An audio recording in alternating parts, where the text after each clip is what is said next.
morning, it's Fun Uncle Scott here back in Independence in mid-April. And yeah, as you can see, this is not my little Cessna in the hangar. This belongs to a friend of mine who lives in Madison, Wisconsin. He called me up the other day and said, hey, I'm coming out to the Northwest. Would you like to come out on a commercial flight and then fly back to Oregon with me in the Bonanza? And of course I said yes. So here we are, and here's the Bonanza. Oh, it was quite a trip. We took off from Madison on a Wednesday morning, flew to Santa Fe, spent Wednesday night there, and then Thursday, Santa Fe to Independence. Weather was pretty good till the last about 100 miles or so. The clouds started to drop down, but it wasn't bad. It was still good conditions for flying, not a problem.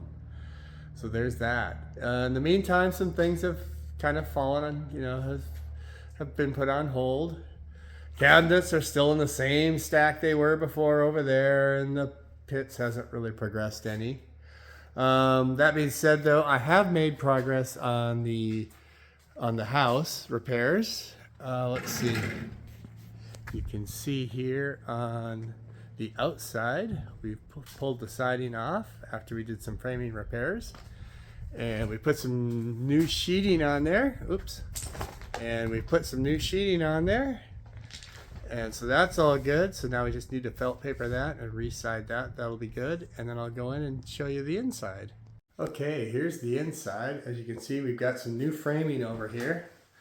Get up so from the bottom, the new framing goes up. That was all rotted, all those studs.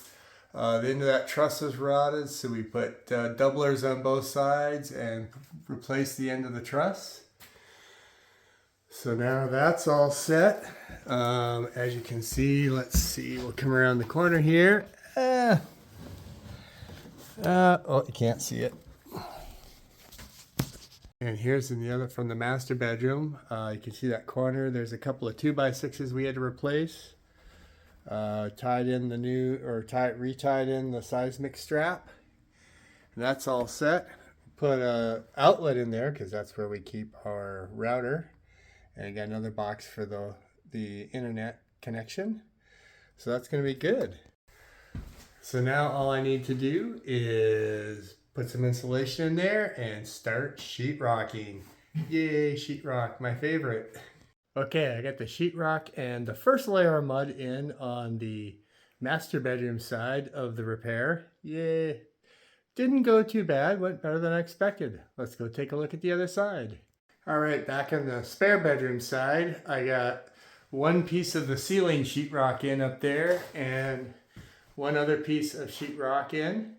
Now I just need to kind of clean up the ceiling, put that piece of sheetrock in, get it insulated, insulate that wall, do that sheetrock, and then sheetrock in the closet. Get that all mudded, and then it's on to sanding, painting, and on to floors. We'll let you know how this goes. It's going to be fun.